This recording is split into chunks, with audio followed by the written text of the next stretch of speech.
तो इंग्लिश का आज हम सभी लोगों को एक बहुत ही इम्पॉर्टेंट टॉपिक वर्ब को समझना है। और यदि वर्ब समझ में आ गया तो इंग्लिश का समझिए लगभग 70% कोर्स वर्ब से ही संबंधित होता है। तो आज हम लोग 70% कोर्स समझेंगे वर्ब। वर्ब की परिभाषा बहुत बार जाना गया है कि ऐसा वर्ड जो एक्शन को या स्टेट को शो करे उसे हम वर्ब कहते हैं।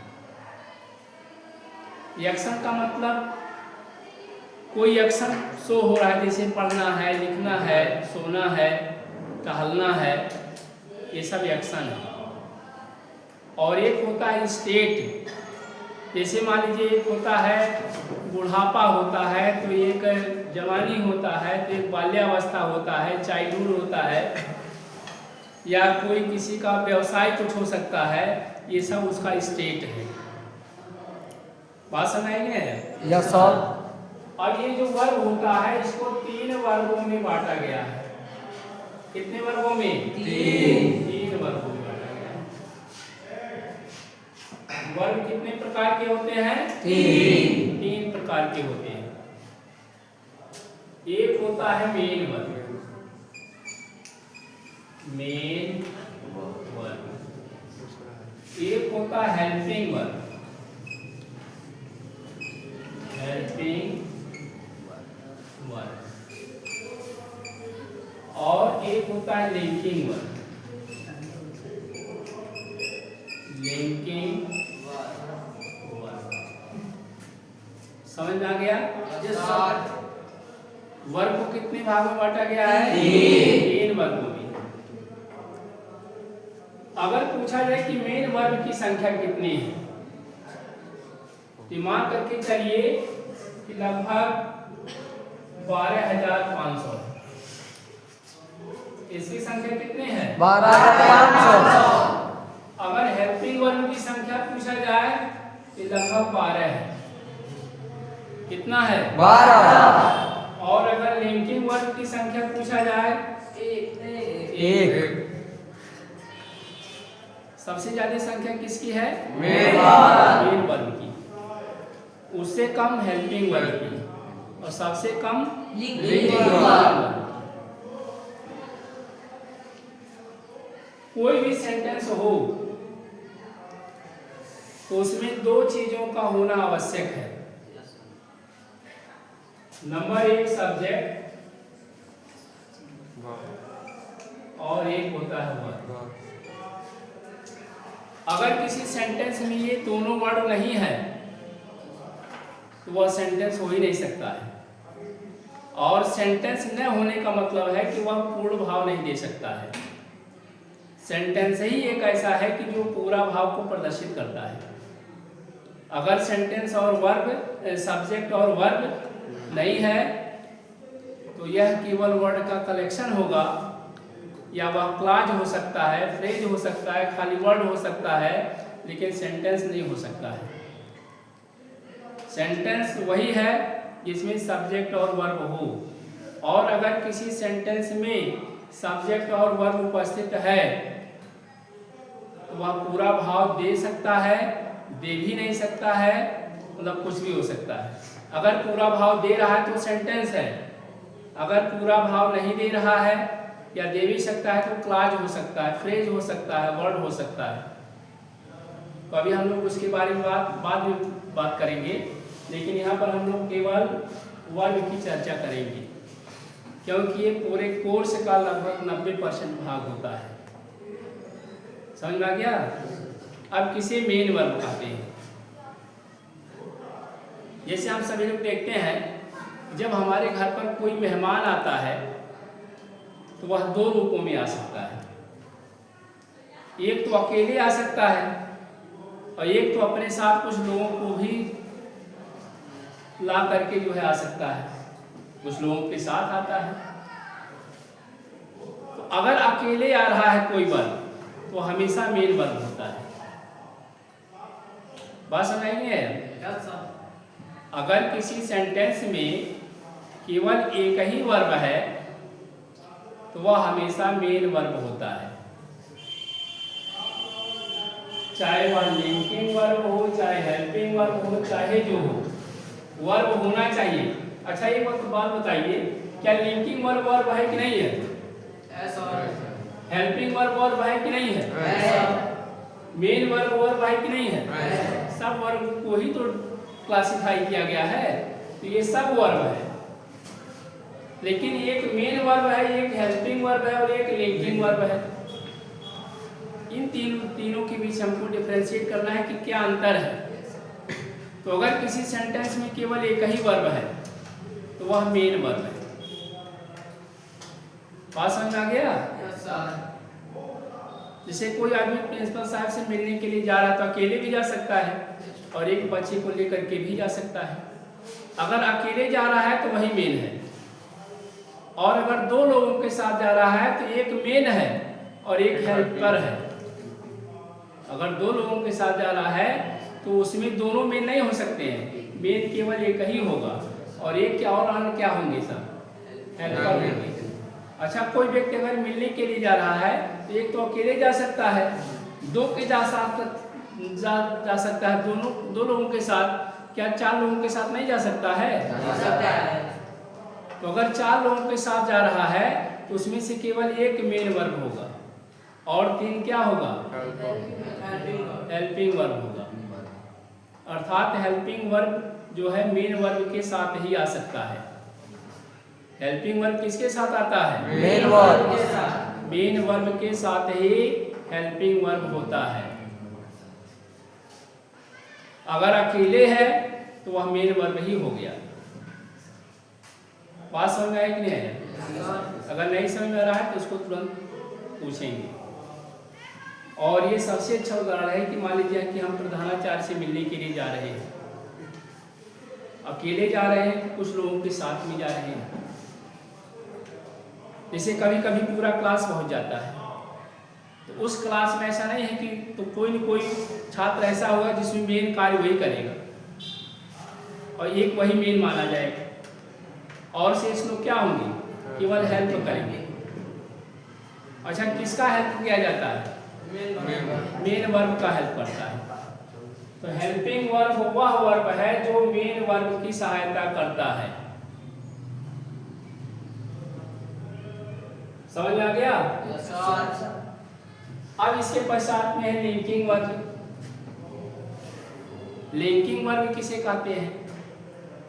तो केवल एक ही लिंकिंग वर्ब है। लिंकिंग वर्ब को समझने के लिए हमको मेन वर्ब को समझना पड़ेगा।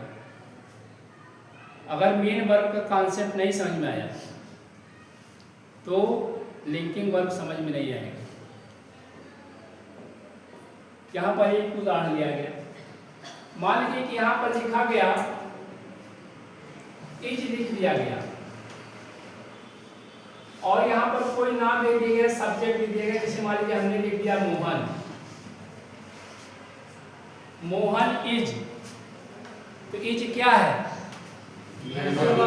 हेल्पिंग वर्ब है कि मेन वर्ब है कि लिंकिंग वर्ब है? क्या इसको समझा जाए? इसको अभी कुछ नहीं समझा जा सकता है। इज को कुछ नहीं समझ सकते हैं जब तक यहाँ पर कुछ लिखा नहीं जाएगा। आगे कुछ लिखना पड़ेगा तभी इज को हम बता पाएंगे कि ये है क्या। बात समझ आया? जैसे मान लीजिए कि यहाँ पर हमने लिख दिया गया सोहन या टीचर, एक टीचर लिख दी।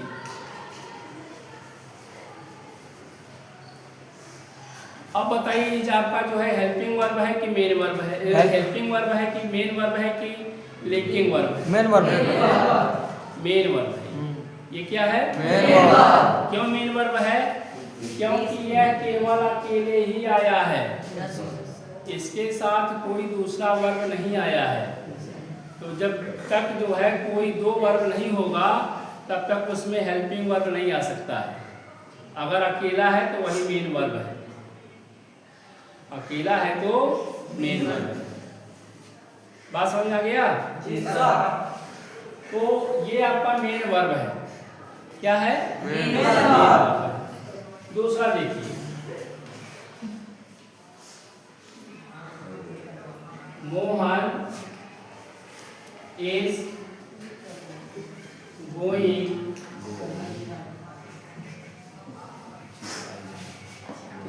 मोहन इज गोइंग, केवल इतना ही लिख दिया गया। तो इसमें आपका एक वर्ब ये भी है और एक वर्ब ये भी है। तो दो वर्ब में से केवल एक ही वर्ब जो है मेन होगा। तो इसका मतलब हम नहीं निकालेंगे। जो हेल्पिंग वर्ब है उसका कोई मतलब नहीं होता है, उसका मतलब वर्ड मीनिंग मत समझिएगा। ये आपका मेन वर्ब है, इसका मतलब है गोइंग माने जा रहा है, गोइंग माने जाने का काम जारी है खाली। अब है कि था ये सब इसके द्वारा पहचान में आएगा कि जा रहा है कि जा रहा था। तो ये आपका देखिए मेन वर्ब ये है कि नहीं है। अब ये आपका हेल्पिंग वर्ब है। क्या है? हेल्पिंग वर्ब है। तो हेल्पिंग वर्ब की संख्या जो 12 है, इसमें एक प्रकार का हेल्पिंग वर्ब है बी। क्या है? बी। एक संख्या बी है। और अगर बी वर्ब मेन वर्ब की जैसा कार्य करे तो वह जो वर्ब होता है उसी को हम लिंकिंग वर्ब कहते हैं। लिंकिंग वर्ब समझ में आया? लिंकिंग वर्ब के लिए क्या होना चाहिए? मेन वर्ब बी फॉर्म होना चाहिए। मेन वर्ब के रूप में बी फॉर्म ही आना चाहिए और कोई दूसरा फॉर्म नहीं आना चाहिए। बात समझाई कि नहीं? Yes sir. तो अगर जो बी है जब वह मेन वर्ब का काम करेगा तो वह हमेशा हेल्पिंग वर्ब होगा और लिंकिंग वर्ब होगा, और लिंकिंग वर्ब के बाद हमेशा कॉम्प्लीमेंट ही आता है। क्या आएगा? हमेशा कॉम्प्लीमेंट आता है, पूरक होता है। अच्छा, किसका पूरक होता है? सब्जेक्ट का पूरक होता है। किसका पूरक होता है? सब्जेक्ट। कॉम्प्लीमेंट का मतलब होता है पूरक, कॉम्प्लीमेंट मतलब पूरक। और किसका पूरक? सब्जेक्ट का। पूरक का मतलब सब्जेक्ट को और अच्छे ढंग से बताता है। ये वर्ब से उसका लिंकिंग वर्ब है, वो केवल सब्जेक्ट को और अच्छे तरह से बताएगा कि सब्जेक्ट क्या है, सब्जेक्ट कैसा है, सब्जेक्ट क्या है या सब्जेक्ट कैसा है, ये बात। तो हम सभी लोग वर्ब के बारे में समझ रहे हैं। और वर्ब को कितने वर्गों में डिफाइन किया गया? तीन वर्गों में बांटा गया।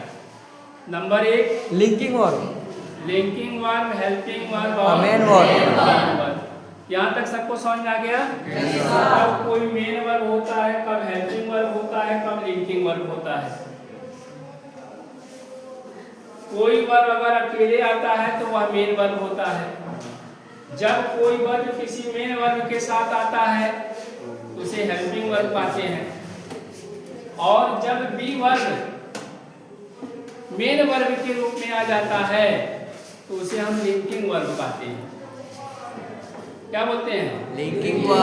वर्ब। और इस वर्ब की संख्या हम बता दिए कि लगभग इसकी संख्या 12,500 है, इसकी संख्या 12 है और इसकी संख्या कितनी है? 1 है। तो अगर पूछा जाए लिंकिंग वर्ब किसे कहते हैं, तो जब बी वर्ब किसी सेंटेंस में मेन वर्ब का काम करता है तो उस वर्ब को लिंकिंग वर्ब कहते हैं। केवल एक वर्ब हमको याद करना है, बी वर्ब।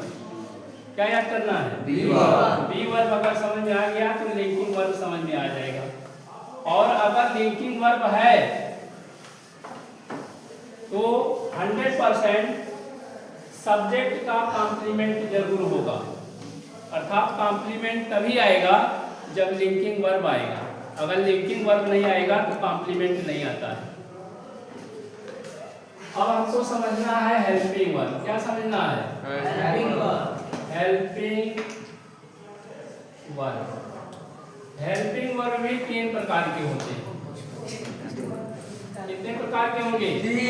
3 प्रकार के होंगे। कोई बता सकता है 3 प्रकार कौन कौन होते हैं हेल्पिंग वर्ब? यस सर, बताओ। एक हेल्पिंग को सर 3 सर होता है, उसमें बात नहीं सर, भूल गए। चलिए देखिए, एक को कहा जाता है प्राइमरी, एक को कहा जाता है मॉडल, और एक को कहा जाता है सेमी मॉडल।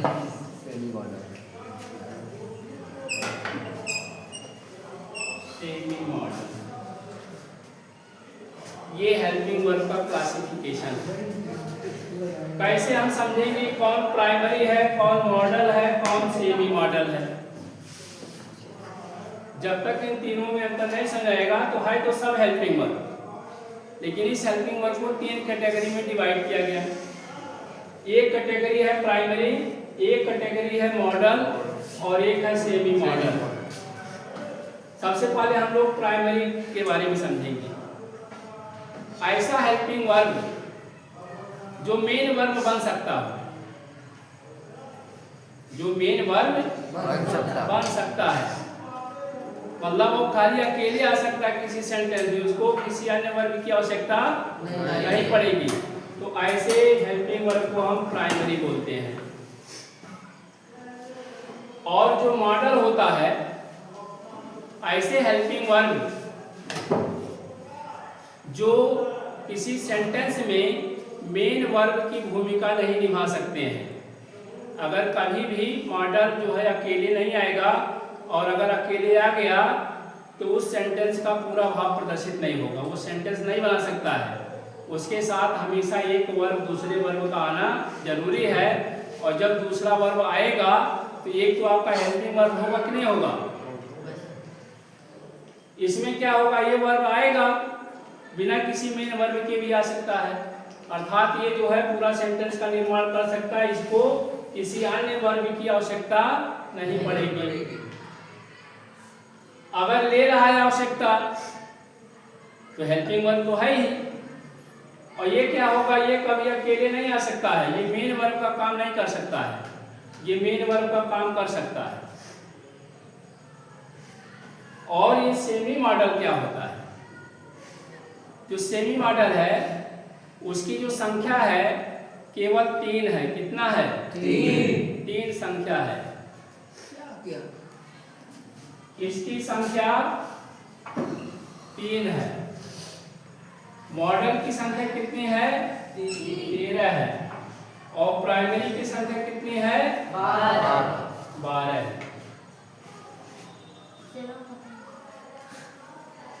और इतना कैसे ज्यादा हो जाएगा कि सब प्राइमरी है और इसकी संख्या 13 है, और इसकी संख्या कितनी है? 3 है। और इसकी संख्या कितनी है? ये भी 3 ही है।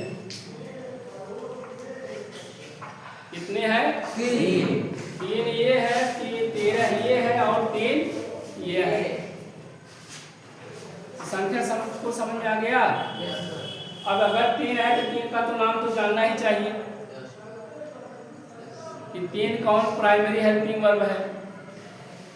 तो 3 जो प्राइमरी हेल्पिंग वर्ब है, एक है आपका बी, एक है आपका डू, और एक आपका है। कितने संख्या हो गया? 3 हो गया। अब इसका जो है 13 संख्या इसको लिखना पड़ेगा। कितना लिखना पड़ेगा? 13 संख्या। और अगर ज्यादा दिक्कत है तो इसको खाली 10 कर दो। आसान हो जाएगा कि नहीं हो जाएगा? हो जाएगा। 13 अगर समझने में दिक्कत आ रहा है इसको खाली कितना कर सकते हो? और भी अगर दिक्कत आ रहा है तो इसको 9 कर दो। कोई दिक्कत? 9 याद हो जाएगा? तो 9 अगर याद हो गया ठीक है। तो 9 में से 3 ऐसा रहेगा कि जो सेमी है। 9 में से 3 क्या है? सेमी है। कुल संख्या भले 9 है, लेकिन इस 9 में से 3 क्या है? अर्थात केवल समझिए बचा है 6। शुद्ध मॉडल की संख्या कितनी है? 6 है। और 3 सेमी मॉडल है। टोटल संख्या कितना हो गया? 9 7 3 और 6 कितना हो गया? कुल 9 हुआ कि नहीं हुआ? और हेल्पिंग वर्ब अगर इसको जोड़ दिया जाए तो कितना हो गया? 12। और इसके पहले हम आपको 12 ही तो बताए थे। हेल्पिंग वर्ब की संख्या कितनी है? 12 है। इस हेल्पिंग वर्ब को 3 वर्गों में डिवाइड किया गया। 3 हेल्पिंग वर्ब ऐसे हैं जो प्राइमरी है, 9 ऐसे हैं जिनको मॉडल कहा जाता है। उस 9 में से 3 ऐसे हैं जो सेमी मॉडल होते हैं। या इसको इस प्रकार से कहा जा सकता है, इसकी को 2 भाग में बांटा गया मॉडल में ही सेमी मॉडल दिखाया गया है। अब इसमें 3 भाग कौन कौन है इसको याद कर लीजिए। एक होता है नीड, एक होता है टेयर, क्या होता है, और एक होता है यूज्ड टू।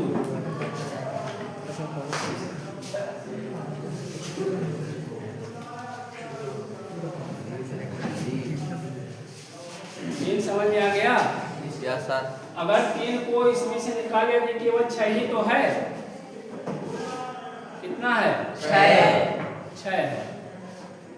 कितना है? 6 है। अब इस 6 का नाम याद किया जा सकता है? 6 का नाम याद कर लीजिए, मी। ठीक है। Can, will, shall, good. इसके पश्चात में याद कर लीजिए 1 2 3 4 5 6 7 दो को और याद करना है। एक याद कर लीजिए माइट, याद कर लीजिए, और एक आउट।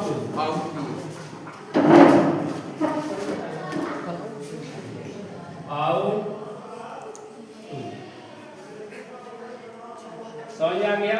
Yes sir. कुल हेल्पिंग वर्ब की संख्या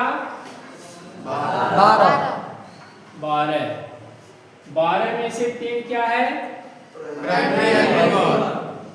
और 9 क्या है? मॉडल। लेकिन उस मॉडल में 3 क्या है? Semi model. इन दोनों को मिला करके ये पूरा आपका 9 ही रहेगा। 9 और 3 कितना हो गया? 12 हो गया। अब आप समझेंगे कि कौन इसको हम सेमी मॉडल क्यों कहते हैं। एक तो आपका मॉडल समझ में आ गया। हेल्पिंग वर्ब के बारे में, मॉडल के बारे में बताए थे कि ऐसा वर्ब जो मेन वर्ब का काम नहीं कर सकता है, जो मेन वर्ब का काम नहीं कर सकता उसको क्या बोलते हैं? मॉडल कहते हैं। ऐसा वर्ब जो मेन वर्ब का काम नहीं कर पाए उसी को हम मॉडल वर्ब कहते हैं। और ऐसा हेल्पिंग वर्ब जो मेन वर्ब का काम कर जाए उसको हम क्या बोलते हैं? प्राइमरी हेल्पिंग वर्ब बोलते हैं। इसकी संख्या केवल 3 है। 3 का नाम हमने लिख दिया गया है, बी, डू और हैव। बी, डू और हैव। समझ में आ गया? चलो खड़ा हो, स्टैंड अप। मॉडल किसे कहते हैं? मॉडल वर्ब किसे कहते हैं? Modal verb. मॉडल वर्ब क्या है?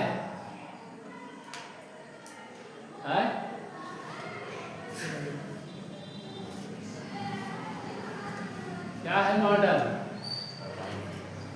अभी तो बताए हैं। क्या करने के लिए क्लास में बैठे? मुझे कुछ समझना ही नहीं।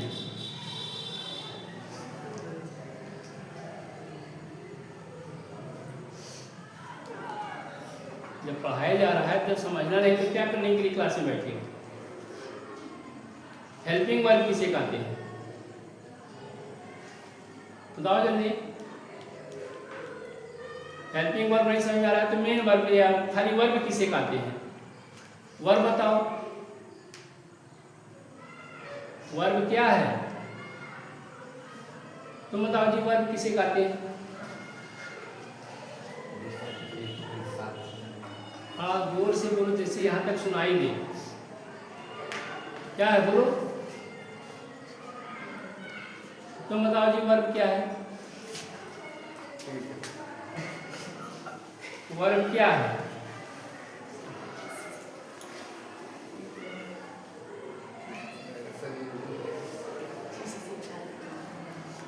किसी कार्य का होना या ना होना पाया जाए उसे वर्ब कहते हैं। होना है, होना क्या मतलब होता है? कार्य होना है, किसी शब्द का कार्य होना या ना होना। न होना का मतलब वही बताओ, कार्य न होना। तो अगर नहीं हो रहा है तो क्या समझ रहे उसको? किसी कार्य का न होना, इसका मतलब क्या है?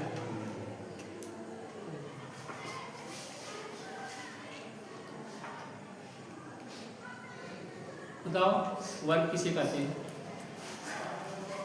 जिस क्रिया से किसी का काम का होना या ना वर्ब होना, वही क्रिया कहते हैं या हिंदी में। जिस उसको होना या ना होना, जैसे क्या का न होना? न होने का मतलब जैसे क्या समझते जैसे हैं? आप कहीं नहीं जा रहे हैं, उसमें नहीं आ रहा आप, तो जाना हाँ, तो क्रिया है हाँ, उसमें। तो आप नहीं जा रहे नहीं का मतलब क्या है? क्रिया को मतलब क्रिया बता रहे कि आप जा नहीं रहे हैं। ये बात नहीं है, बैठ जाओ। वर्ब का मतलब केवल रिएक्शन और state. Reaction word and state word is known as verb.